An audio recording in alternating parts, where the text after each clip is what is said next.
ទៀតហើយផ្អើលទៀតហើយពុកម៉ែបងប្អូនជនរួមជាតិកំពុងតែអ្នកស្ដាប់នឹងតាមដានបំផុតនៅអង្គភាពយើងខ្ញុំដែលផ្សព្វផ្សាយតែរឿងពិតនៅក្នុងប្រទេសជូនមហាជនឲ្យបានជ្រាបមានរឿងអាស្រូវនៃការបិទព្រែកឬសីស្រុកមានគ្រួសារមួយបានបំពេញឆក់បាប់យ៉ាងក៏ក្លឿនតែម្ដងនឹងបង្កទុក្ខវេទនាជូនប្រជាពលរដ្ឋជាច្រើនឆ្នាំឥឡូវនេះដឹងឮរហូតដល់អភិបាលខេត្តកណ្ដាលគួចចម្រើនទៅហើយលោកបានចាត់វិធានការដោះស្រាយជាបន្ទាន់ហើយទៅលើគ្រួសារមួយដែលបំពេញឆក់បាប់ដោយអាត្មានិយមបំផុតនោះនិងដើម្បីសង្គ្រោះជីវភាពនិងសាលារៀនរួចពីការលិចលង់និងទឹកជំនន់ផ្សេងៗនៅក្នុងតំបន់នោះផងដែរផ្សាយចេញពីរាជធានីភ្នំពេញលោកនាងនិងប្រិយមិត្តជាទីមេត្រី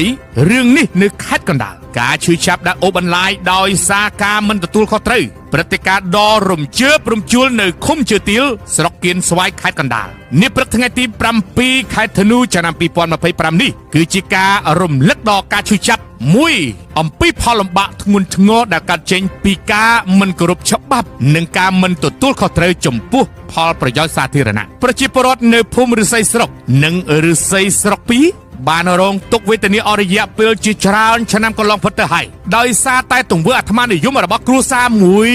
ដែលបានបិទផ្ចិតលំហូរទឹកនៃព្រែកឫស្សីស្រុកដែលជាផ្លូវទឹកសាធារណៈទង្វើនេះបំពាន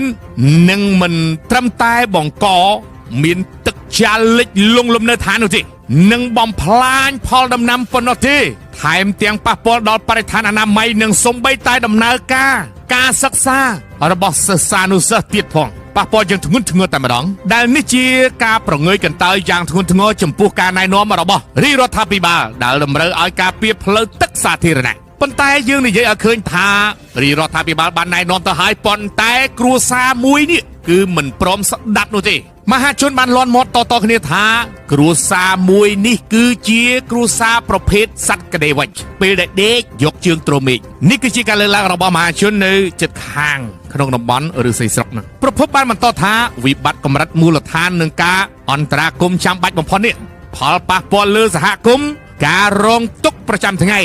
និងគំរូអាក្រក់ការបិទព្រែកឫស្សីស្រុកបានបង្កើតជាវិបត្តិប្រចាំថ្ងៃទៅហើយគឺធ្ងន់ធ្ងរសម្រាប់ប្រជាពលរដ្ឋក្នុងមូលដ្ឋានទឹកដែលចាលនៅក្នុងភូមិទាំងពីរបានធ្វើឲ្យលំនៅឋានជាច្រើនគ្រួសារលិចលង់និងខូចខាតដំណាំដាំដុះស្ទើរទាំងស្រុងទៅហើយដោយគ្មានច្រកចេញសម្រាប់ទឹកភ្លៀង